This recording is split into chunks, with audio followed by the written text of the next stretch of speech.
Hello and welcome to episode 78 of Nintendo Therapy, a show about the latest Nintendo news and rumors, as well as a celebration of all of the things Nintendo. My name is Kevin, and with me this week on the basketball court to talk about detective clubs, Zelda's wisdom, and space shooter fun is Harrison. Wow, that's a lot. That's a lot of different things. Okay, I'm ready. I'm ready to go. And also joining us from Geek Nation is Matt. Hello, hello. I'm so glad to be here. I'm looking forward to having a great time with you both. And Matt's going to tell us all about Geek Nation a little later in the podcast. We'll cap it off with that. But for now, let's just do some small talk. What have you guys been playing this week? What's your Nintendo week been like?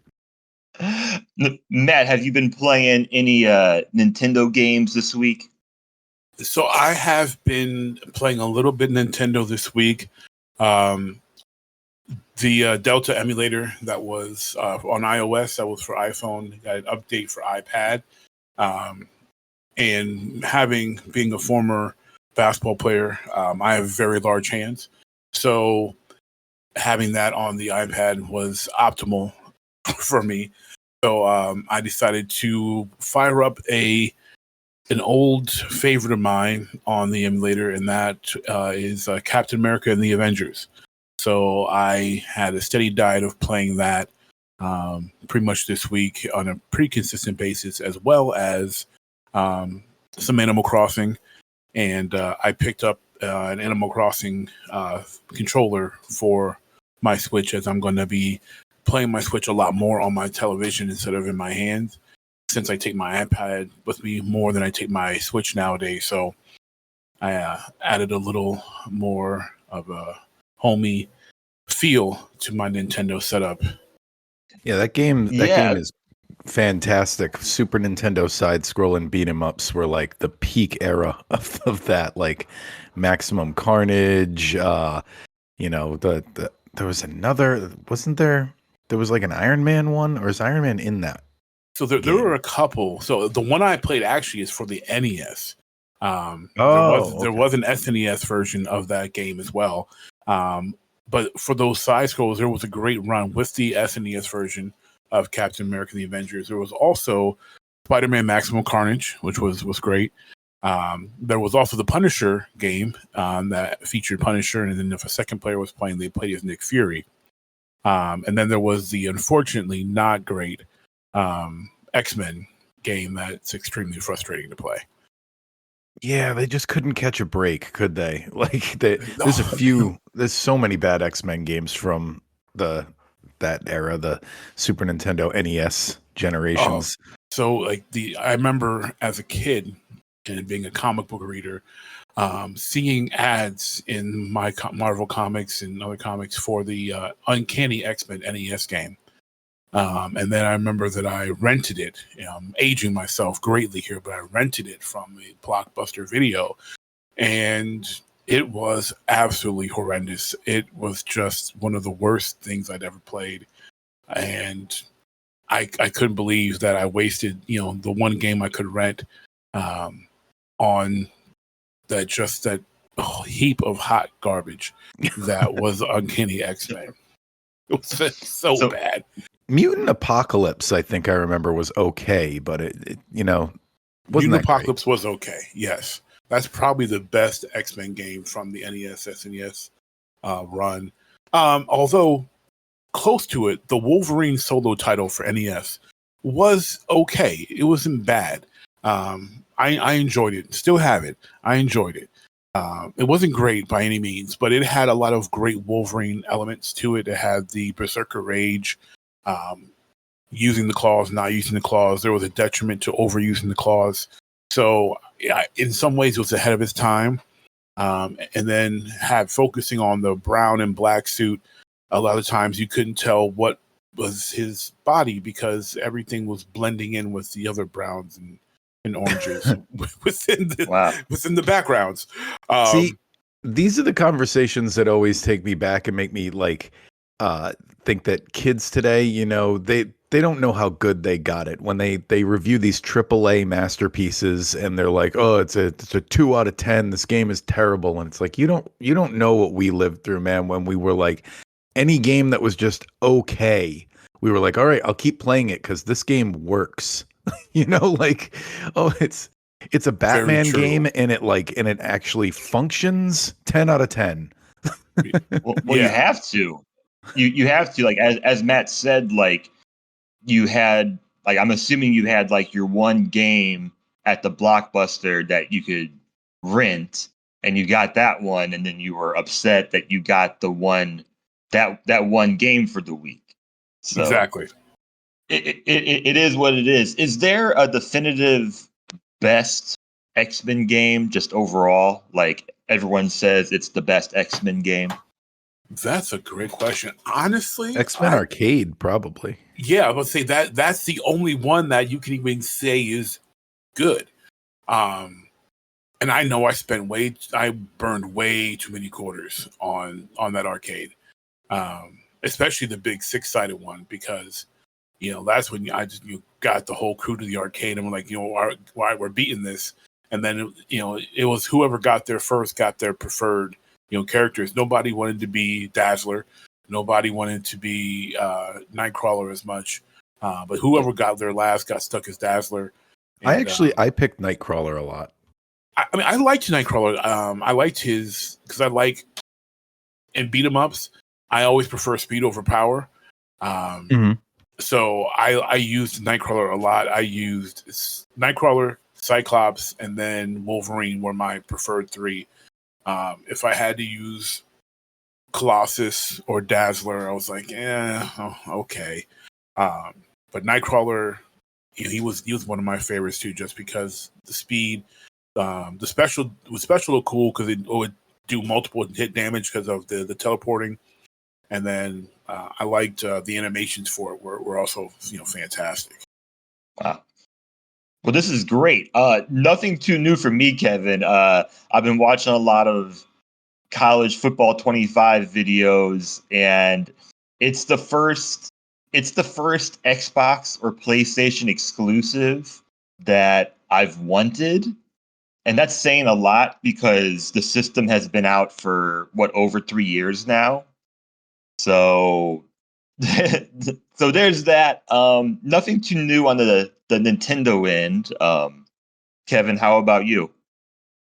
Yeah, still just chugging away at Thousand Year Door, taking notes as I go, and Animal Crossing. Those are really the only two things I played this week for Nintendo. I didn't have a lot of time for games this week, unfortunately, but that's going to change this weekend. I got nothing going on, so finally. Nice. I think we get into it. Yeah. I definitely want to talk about, because we brought it up last week, the Emio mystery is no longer a mystery. They revealed who Emio is. Or not really, but they revealed what the project is. And Yes. Apparently it's going to be another installment in the Nintendo Detective Club series, which is, I'm not going to pretend it's a series I had even heard of. It's not something I was familiar with. I saw a lot of people were disappointed that they revealed it this quick, but I have to say, I think Nintendo actually did the right thing with this, because there was no other way they were going to get this many people paying attention to an announcement for Nintendo Detective Club. But because they did it this way, did they lose some people? Sure, but they were going to lose those people anyway. I think they've gained a decent amount of people from the hype who are like willing to be like, oh, I should check this series out. It looks pretty cool. They didn't lie to us, which I think is Yeah. the most important part to remember. They didn't gaslight us. They didn't rage bait us. They didn't lie to us. They just used their marketing in a cryptic way that I'm a big fan of, despite being a little disappointed in that it's not a brand new IP. But hey, that's coming. Like we got a lot of games this year already, and I'm pretty happy with that year 7 of the Switch. But hey, Famicom Detective Club, first game in 35 years. Why is that? Is that a good thing? I think Like, Nintendo's just riding high right now. They can bring back whatever they feel like working on. They can have these little passion projects on top of their big announcements. And if they want to do something like this, they can, you know? Like they've made enough profit in the Switch era to be able to play around a little bit, and I think that's what we're seeing. I'd have to concur. Matt, yeah. I'd have to completely concur. I believe that Nintendo, because of their, I would say steadfastness is the best word to use, they're consistently good. And they rarely have a major flop. Sony has had a big flop here and there.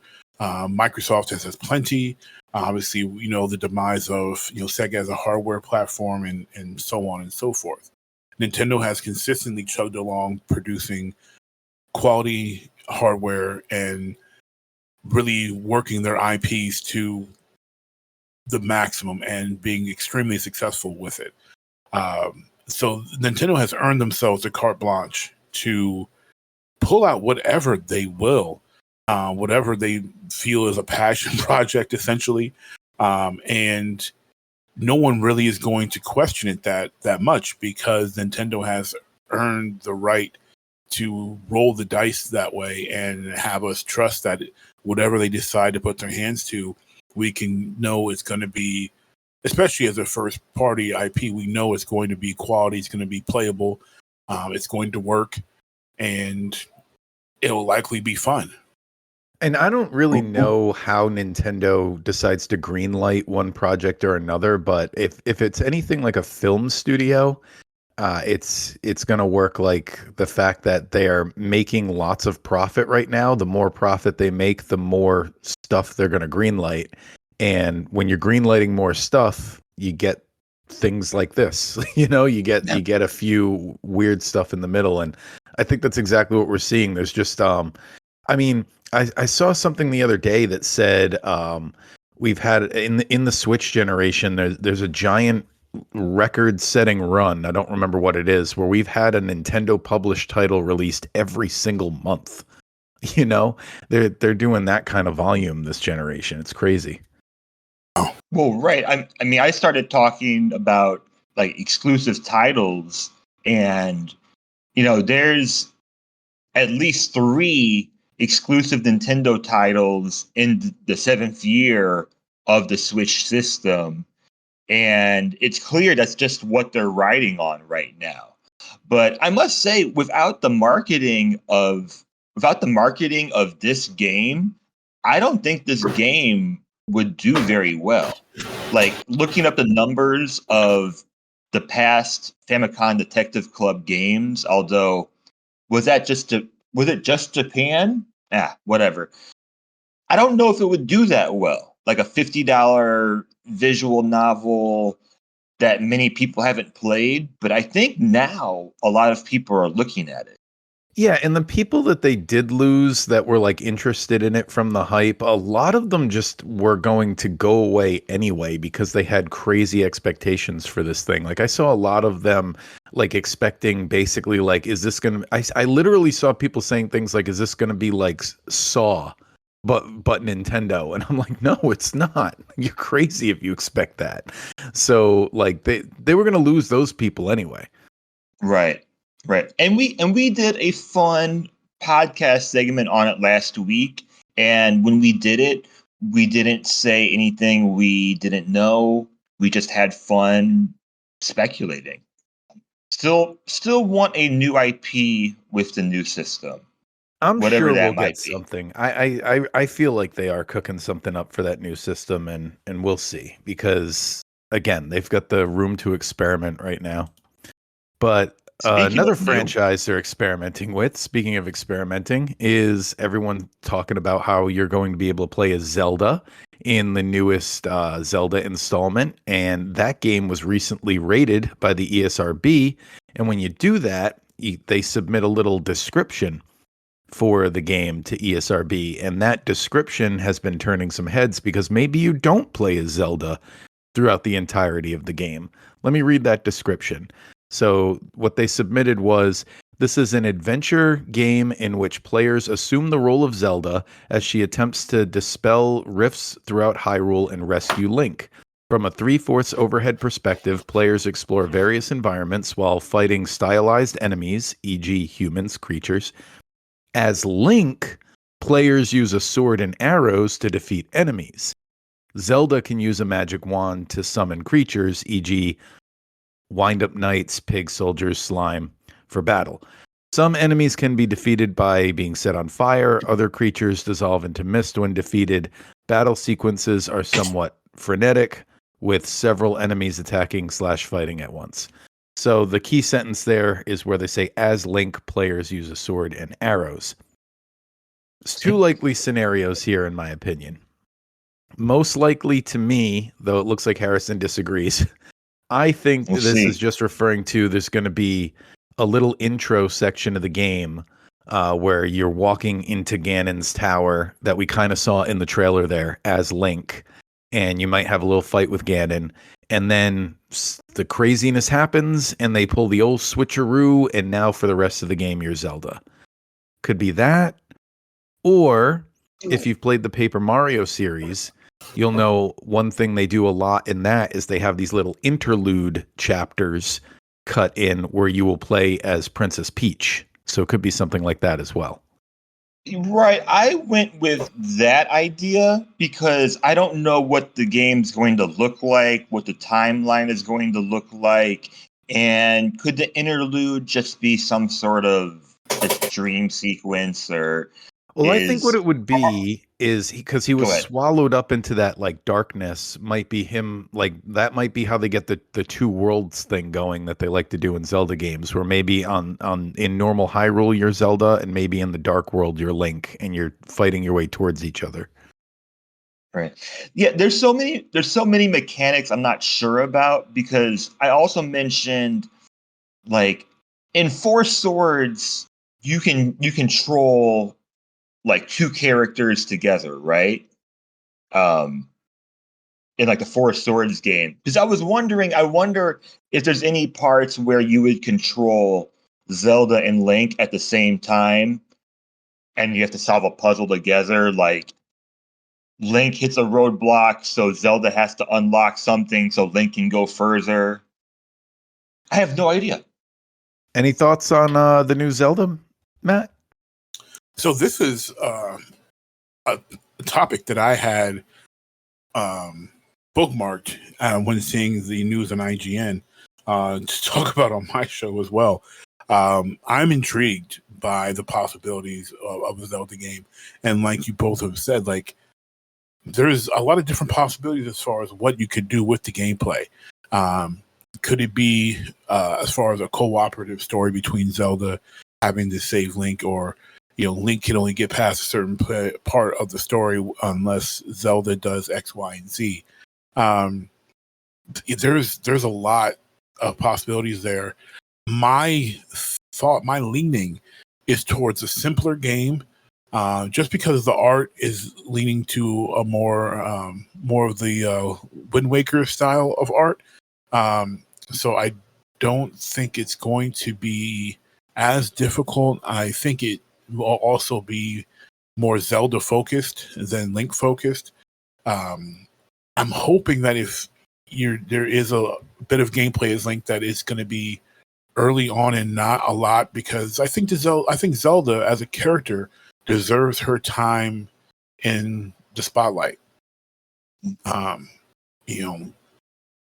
think the character has been so established, but unfortunately, so many people still confuse Link with Zelda because of the title. And I really think Zelda deserves her shine.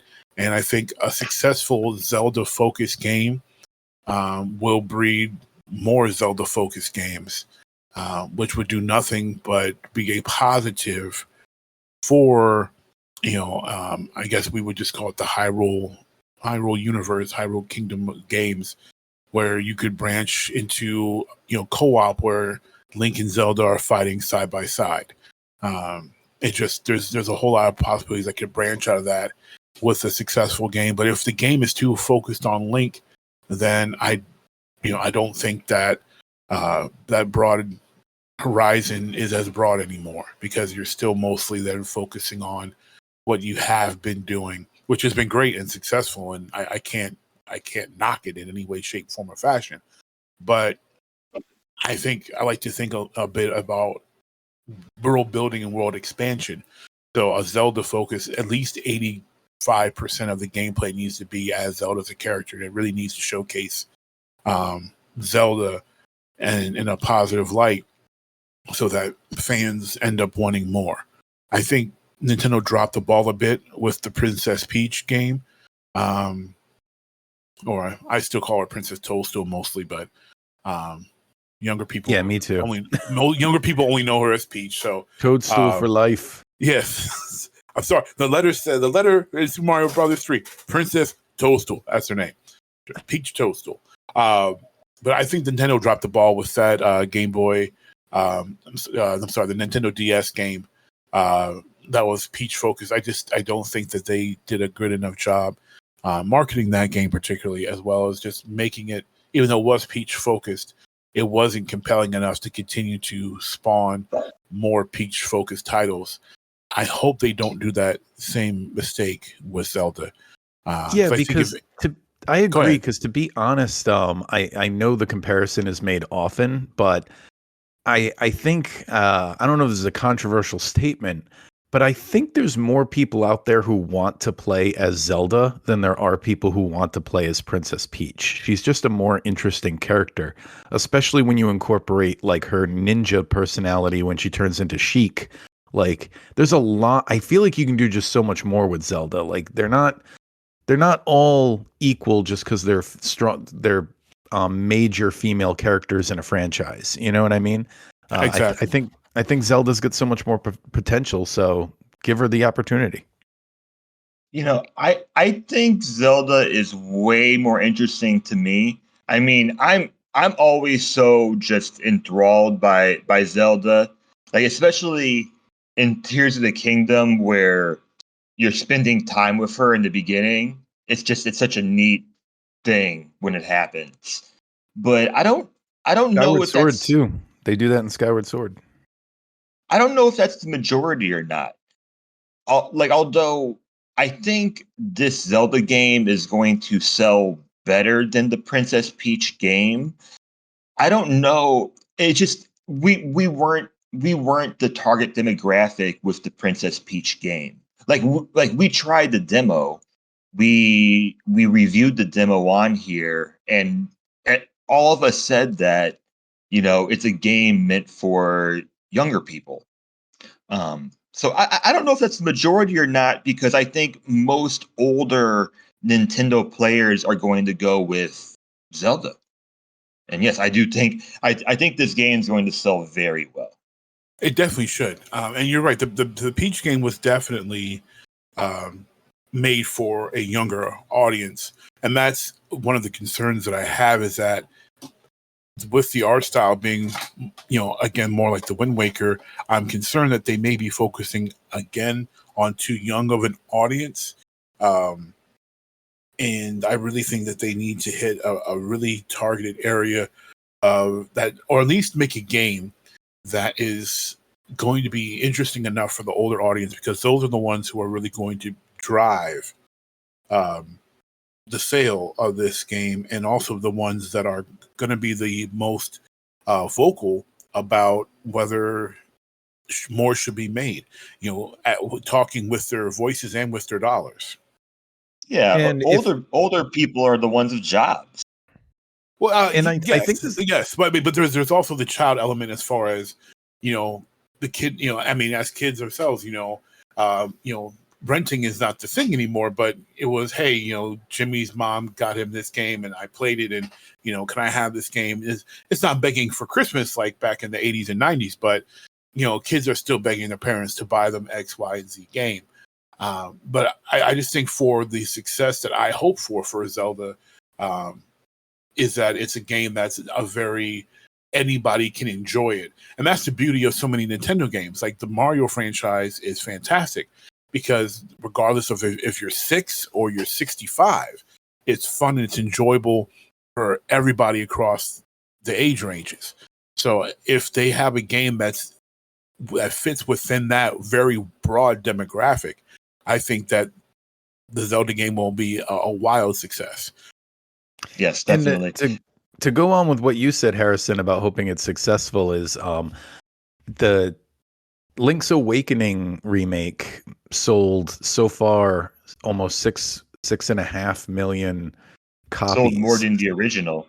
Yeah. So, but my point is, like, if this game does even half that, at 3.25 million copies, that's a success. So, Is a success. I think it'll do more I think than it's going. half.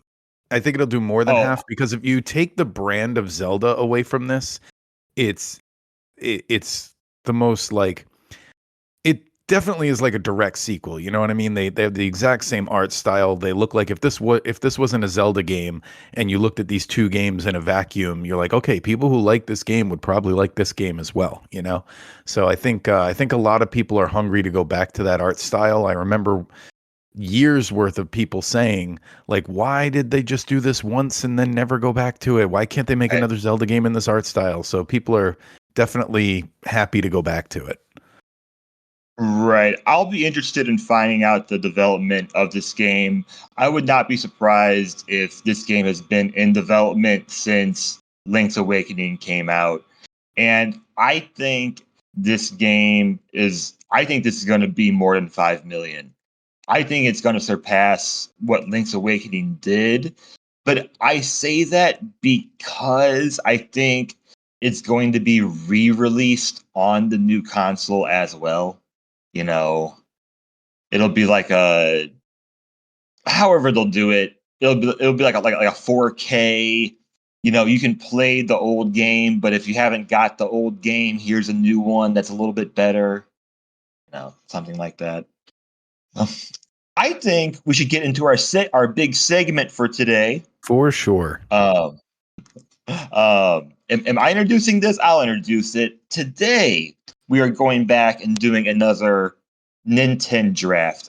We finished our March Madness bracket challenge, and now we're going to do, leading up to the upcoming Olympics, and to celebrate everyone's podcast of gaming and sports sometimes.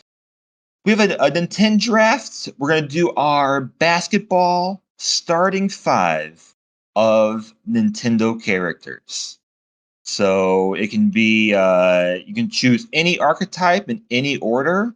And I propose that we do a snake draft. So we'll do snake draft order.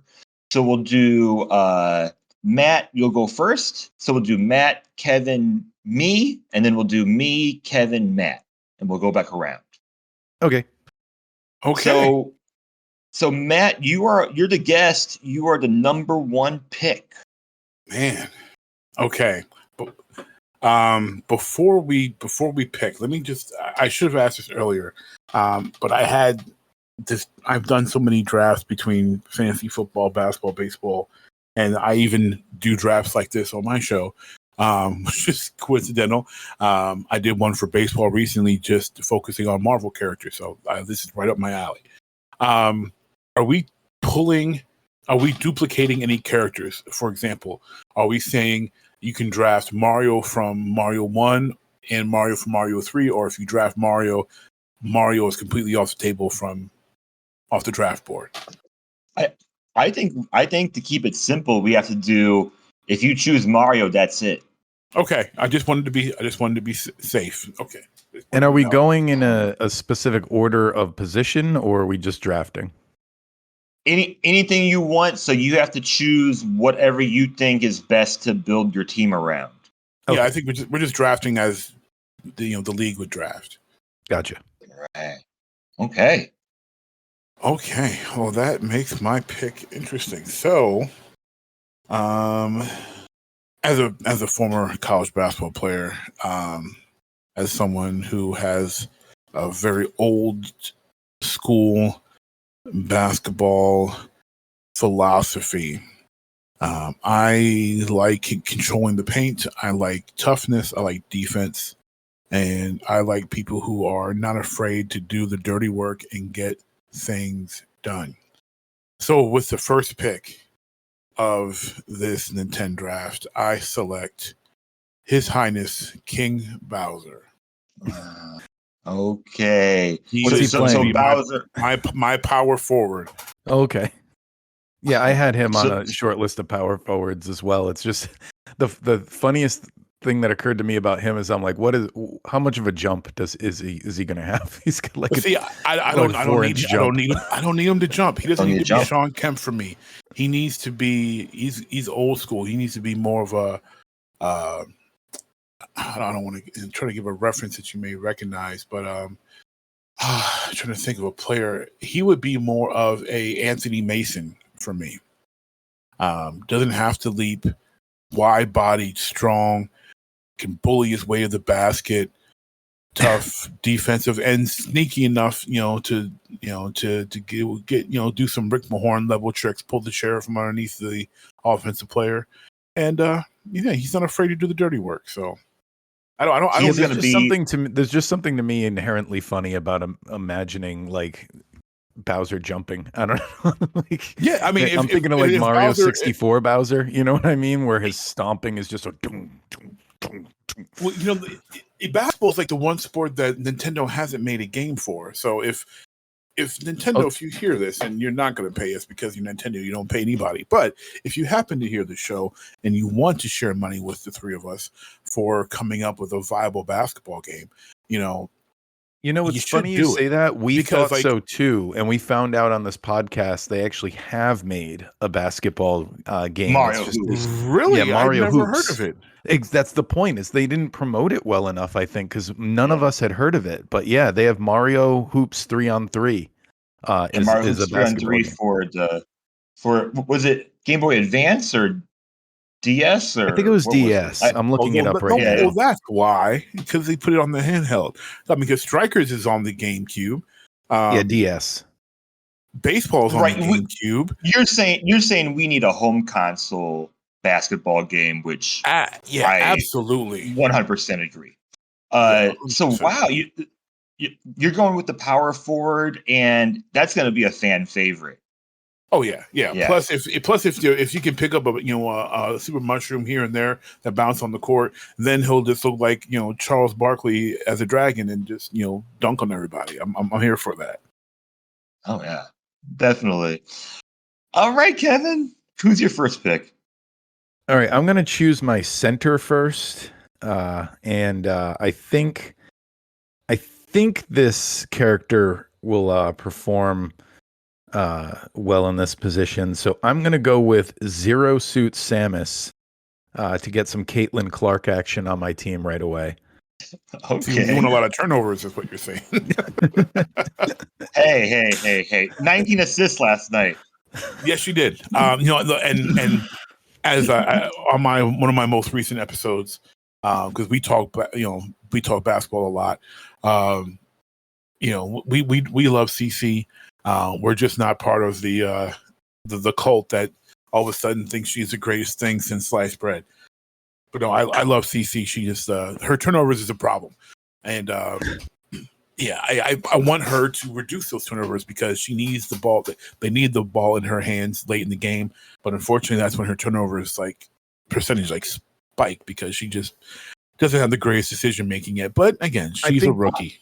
I think Zero Suit Samus is going to perform well under pressure. I think she's going to do well when she's, got a lot of coverage on her. She can get in the pocket because she's used to curling up in a little ball and rolling away. That's true. That's very true. I think she'll do the job. That's true. Samus is off the board. Okay. So Samus so she's your point. You said she's your center? Yes. I would think she'd be your point guard. Oh, we'll see how the team shakes out. We'll see how the draft goes. If you want a Caitlin Clark type, you want a point guard. Right. But anyways, see how it shakes out. My number one pick, I have to start with a facilitator. I'm not quite as old school, but I'm gonna be doing more of a traditional team for this one. So my number one pick is going to be Kirby. Okay. Kirby is going to be my point guard, and he looks like a basketball. Kir- Air Kirby. Kirby is extremely overpowered for some odd reason. I'm not sure how Kirby is going to call out plays, like if he's going to like jump and gesture, or if he's going to use if he's going to use his Kirby language. But yeah, I think he'll be a good passer. He can drive to the hoop. Also, like if he's in defense and he's in a pick and roll, he can just suck up the defender. He can just take the defender away and take his powers as well. I think that's what I'm building my team around because, as we've said many times on this Nintendo podcast, Kirby's just way too popular right now. I think that's a I like great it. pick. I like it. He's definitely going to be dunking very often with his little flutter jump. Who's next? Is it on That me would again? well, we're doing snake draft, so So now it's going to be Oh, it's me. you and then me. Okay, I got you. Yeah. yeah. Right. So we're gonna snake around now. So, I'm gonna number two. I'm gonna go with my big man. I'm gonna go with my center. I didn't want to cheat and choose a character that's too big, like Onyx from Pokemon. Someone taller than 10 feet tall. Someone that can just put the ball in the hoop too easily. So with my second pick, I'm going with Ganondorf. Ganondorf, according to the wiki, is 7'6" in Tears of the Kingdom. I imagine that he would be pretty nimble. He's going to have that intimidation factor in the paint that I need. I'm a little bit worried about his temperament. I'm a little bit worried that he might get suspended for a few games, might do something bad, but I think if we build the right team around him, we can bring that in and we can make him a great team player. So 7'6", Ganondorf is my starting center. Interesting pick. Yeah, he's popular now, isn't he? All right, Kevin. Who is All your right, number two? I've got one I need to get before anybody else does, and then one I think is a secret weapon left in me. So the one I'm gonna grab before anyone else does, I need to get Yoshi with his little flutter kick.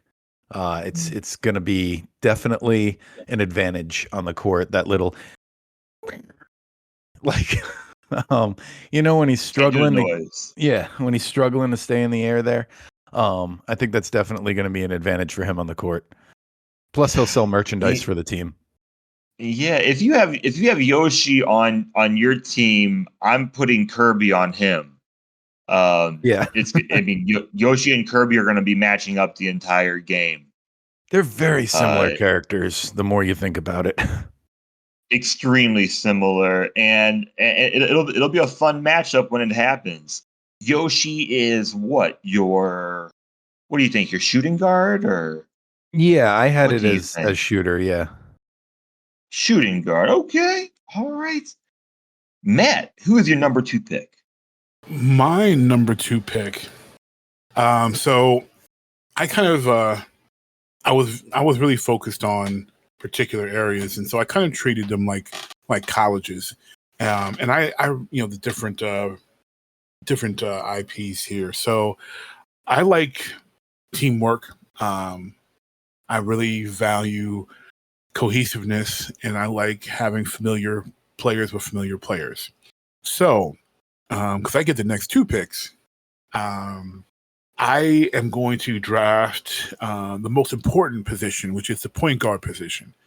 I'm going to go with someone who's smart, low to the ground, and the version I think of the most is a very fast version of this character from Super Mario Brothers 2, and that is Toad. Ooh. Toad is going to Had it on my run list. the point for me. Yep. And then alongside Toad, because I really value backcourt cohesiveness, alongside Toad is going to be a very smart and finesse player. Someone who's going to be able to take it to the hole and dunk on everybody because she can float. Again, her Super Mario Brothers 2 version allows her to float through the air for multiple seconds, and that is the one and only Princess Peach Toadstool. All right, so Got two of mine. each team's got a floater, basically. That's good. Yeah. Okay. This just got interesting. you took two of mine. Wow, Toad and Peach. Matt, I would be dying to know what kind of nickname they come up with for that backcourt. Oh man, now we got my mind thinking. What would I nickname a backcourt like that? Toad. Something about Toad does like seem like he'd be good at basketball. I don't know what it is. Yeah, he's that undersized guard that you sleep on, but then you find out he's really good. He's really fast. He's like running between people's legs. Yeah, he's like Prince without the purple. Because Prince was really good at basketball, but he was like 5'3". You look at him and like, oh, you can't do anything, and then you feel like, okay, wow, this guy can play. Toad's got that vibe. I think Toad would enjoy like calling out plays for people, calling out screens, telling people where to go. I could see Toad as being very much like a Chris Paul type. Just I had annoying that same the other vision. team. Yeah, like if you're playing against them, you might not think he's that funny. You might get annoyed with how much he talks to the refs, but if he's on your team, he's your guy. Exactly. Kevin, we're back to you. Okay, so this was my secret weapon. I'm drafting over somebody from a completely different sport, but they're in good shape, and they're coming from a sport that equally values height and reach. I'm gonna draft Little Mac from Punch Out. Oh man. Okay. Very nice. Lil Mac. Now, what So happens if Mac gets suspended for punching somebody? Exactly. That was my question. Yeah. What are you gonna do? I don't know. I guess we're gonna need someone else on the bench to fill his position. But I mean, nothing about him tells me that he's got an anger issue. It's just the sport he chose. Well, that is true. That's true. Boxers often have, they're often the most, they're not going to fight just on a basketball court. There is Gigamac, who has that like transformation, but I'm not drafting him. We're gonna keep him out. All right, I don't know where to go. Matt took two of mine. Hold on. Okay. Okay. I'll go with my shooting guard then. My number 3 pick. My shooting guard is going to be Fox McCloud, or Star Fox, as some people call him. Nice. Fox McCloud, I know he can shoot. I have never seen it, but I just know that he can shoot. I know, and I'm positive that he can jump. So he's going to be hopefully more of a traditional athletic shooting guard, is going to put the most effort on the floor every night, and he could easily be the best player on the court any night. He's going to be a star player among a team of stars, pretty much. Oh, Matt, I forgot to mention, not only did Princess Peach, not only was she in the Mario Hoops 3-on-3 game, she was also in the GameCube version of NBA Street Volume 3 for the GameCube. I did not know that. I didn't play Volume 3. I don't know if I did either, because I totally forgot about that. But the GameCube version had Mario, Luigi, and Peach. And the part that's funny to me is that Peach is the only one wearing like basketball gear. So it's like Mario and Luigi are just normal, but then like Peach is wearing like athletic, like she's supposed to be playing basketball. So just another reason to pick her for your team. All Absolutely. right, and then Because Peach likes to hoop. right, and I'm happy. Like I mean, I was hoping to get her for my team, but I'm happy that we got that representation in this draft. Definitely, she can hoop. My number 4 pick was supposed to be Peach. I need a small forward. So if I can't have Princess Peach, I'm going with the Wii Fit trainer. That's right. I think the Wii Fit trainer, I want someone who can be athletic, who can get rebounds, who's going to put up a great effort on defense, and maybe more modern, but I bet the Wii Fit trainer can shoot the ball, can shoot the three. So that was my backup, and that's what I'm going with. All right, Kevin, we're back to you. Okay, so I know I also drafted this character back when we drafted characters for our Nintendo boy band, but as good as he's going to be on the stage, he's going to be equally as good on the court. Even better, actually, suited for this is Pit from the Kid Icarus franchise. Right. So you're not going to get any shots over those wings. You know, he's going to be blocking shots all day with those, and of course, you know, he can fly on up and do some dunks. He can pretty much clear a lot of the team. He'll be up there with Kirby. So Pitt is my next pick. I love it. And you know, we don't have enough Kid Icarus. You know, that's a character that I need to see more, so I'm happy it's in this draft. I concur. All right, Kid Icarus could be your small Honestly, I forward, feel like he perhaps. does good in a Wait, lot of positions wait. because, like I said, You know he's what? got the wings to block any shots. Yeah. He can fly to get the shots in himself. He's going to be versatile. Yeah, you might have a more versatile team. Seems to You have a might lot of have agility. yeah. Pitt can be your stretch 3, stretch 4. You know, perhaps he's your primary ball handler, but perhaps he's playing more off ball as well. Perhaps he's going into paint, playing some post. All right, so Matt, snake draft, which means it's going to be your last 2 picks here.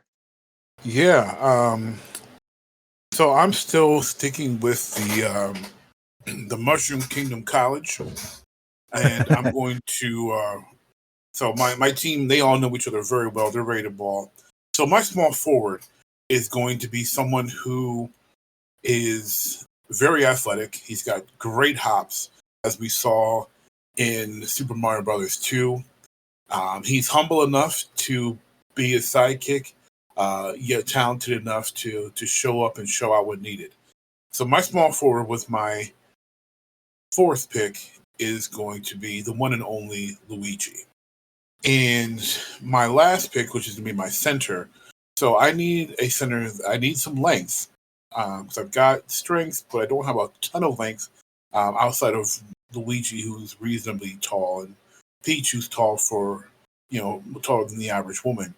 But I need some length, but I don't need too much girth because I have enough of that in Bowser. So my center is also gotta be somebody that's willing to do the dirty work. So he is going to be the one and only Waluigi. Definitely worth having on the team. Waluigi, Lanky Bowser and front unpredictable. court. Yep. Because see, Waluigi is That's lengthy enough to get out of Bowser's way. So, yeah, again, my strategy is Waluigi in my center. He's playing the high post. Bowser's playing the low post. Luigi on one wing, Toadstool on the other wing, and Toad running the point. And Waluigi can see almost over everybody, even Ganondorf. Feed the ball to Bowser. I got shooters. They both can penetrate, especially with Luigi. With he's got hops. Princess Toadstool can float, and Toad zips by everybody. I like my squad out of the wonderful University of the Mushroom Kingdom. University of Mushroom Kingdom. Right, yeah. Front court with Waluigi and Bowser on your old school traditional team's gonna be pretty nasty. I'm thinking about your team just like running floppy, just having the post players setting the screens coming out. I think, and also Luigi falling to the fourth round is a sleeper pick. I think you got the sleeper pick of the day. I think so too. That's like that's like getting like the old veteran in the late round that still has lots of years left on him. So, all right, Kevin. Wait, is this your last one? Yes. So I promised this week before Matt went, but the only thing I'm missing is a chonky defender, and I need some defense on the team. And I know this guy's gonna fight dirty. Maybe like Little Mac, but we don't know about Little Mac. But this guy's gonna play some dirty basketball, but it's okay. You need some controversy on the team. I'm going to draft Wario, the yellow man himself. He's a Draymond Green type. Oh yeah. If Matt's going to be naming his team, I'm going to name my team the Zebus Metroids. So Wario drafted to the Zebus Metroids. Oh no, I wasn't prepared with that. Yes, Wario is going to be a for sure fan favorite, for sure. All right, I'll finish off the last pick of our Nintendo draft. I still need my traditional power forward. I want traditional. I want a hometown guy. I want someone who's going to be a fan favorite. I'm going with Prince Sidon. From, of course, Zelda. I guess the first appearance was Breath of the Wild.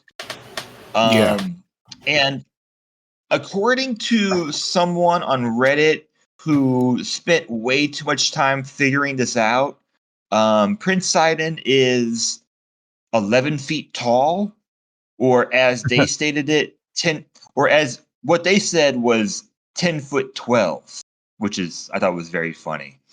But I think he's going to be, he's been a lot more popular in the Zelda community. Like, I know the Zora has been around for forever, but I feel like he's become much more popular, and I think he's going to be that traditional power forward that people in your hometown always talk about. But perhaps he's not as popular on with national media, but he gives great interviews though. He's gonna grab those offensive rebounds. He's gonna put in a great effort. That's what our team is about. Our team is about effort. He's got a great merchandising deal with Bass Pro Shops. Yeah, guys, I'm amazed. I had some backups, and I'm very amazed that none of us picked the most obvious one.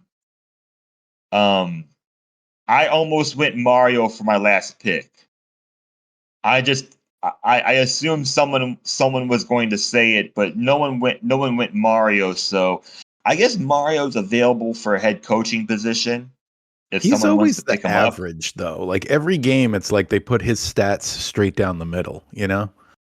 You see, I love balance in that aspect, but when it comes to basketball, I want specialists in certain areas. Like, you got to be, there's being good at everything, but you have a specialization as well.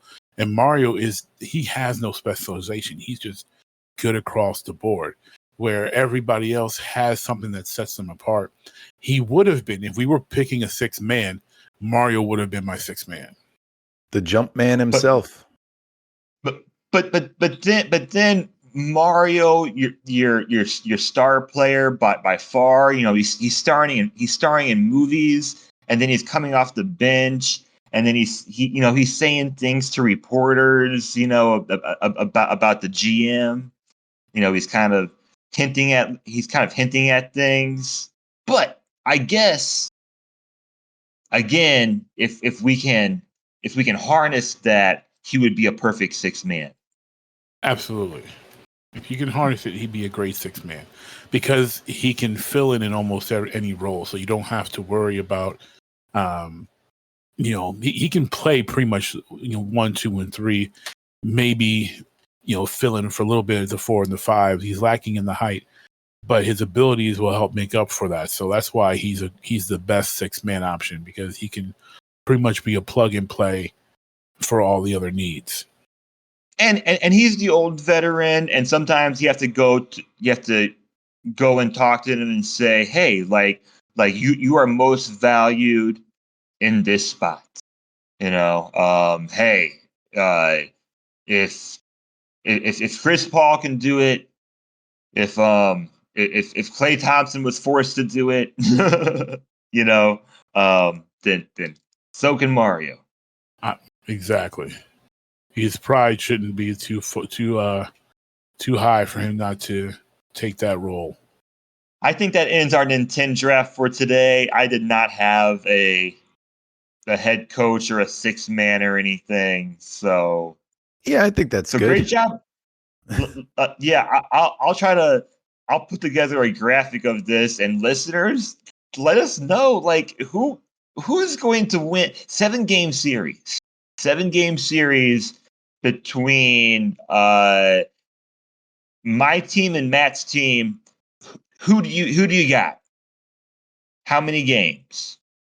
And Kevin, I'm looking over at our time. We're at 1 hour. Do we have time for the spotlight today, or are we saving it? Yeah, I think we'll end up saving it for next time, but we do have time for Matt to talk to our listeners about Geek Nation if he's prepared. I am prepared. I appreciate it. Perfect. Again, I thank you both for having me here. It's been a fantastic time talking Nintendo and mixing it with basketball, which is why I do my show. And so no better lead-in than the combination of those two things, in that Geek Nation is exactly what it sounds. I took the word jock and the word geek because that described me growing up. I was a big-time athlete, and I was a big geek. I was playing multiple sports, and I was going home and watching Star Trek with my mom and reading comic books and watching anime. And in the 80s and 90s, that wasn't a thing that you could do, but it is now. And so me and my co-host started the original Geek podcast, spun off another podcast called Breaking Ring Rust, which is pro wrestling focused. And that all falls under the Geek Nation brand umbrella. So our goal at the original Geek podcast is to have the best conversations combining sports and geek culture. So you can find all of our shows. You can search Geek Nation or search for each show's name if you have a particular interest in listening to one of the two. But JEEK Nation is easy to find. We're on Facebook, social media-wise, as well as Twitter, TikTok, and YouTube, of course. All of our content is found on your major podcast platforms: Apple, YouTube, Spotify, Castbox, and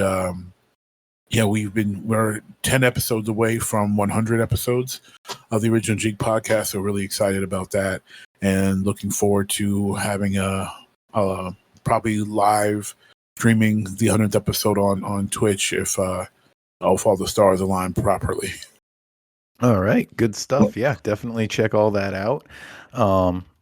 You can check us out on the social medias as well. We are at Nintendo Therapy on Twitter. We are at not at, but we have Nintendo Therapy on Reddit, and you can email us at nintendotherapypod@gmail.com.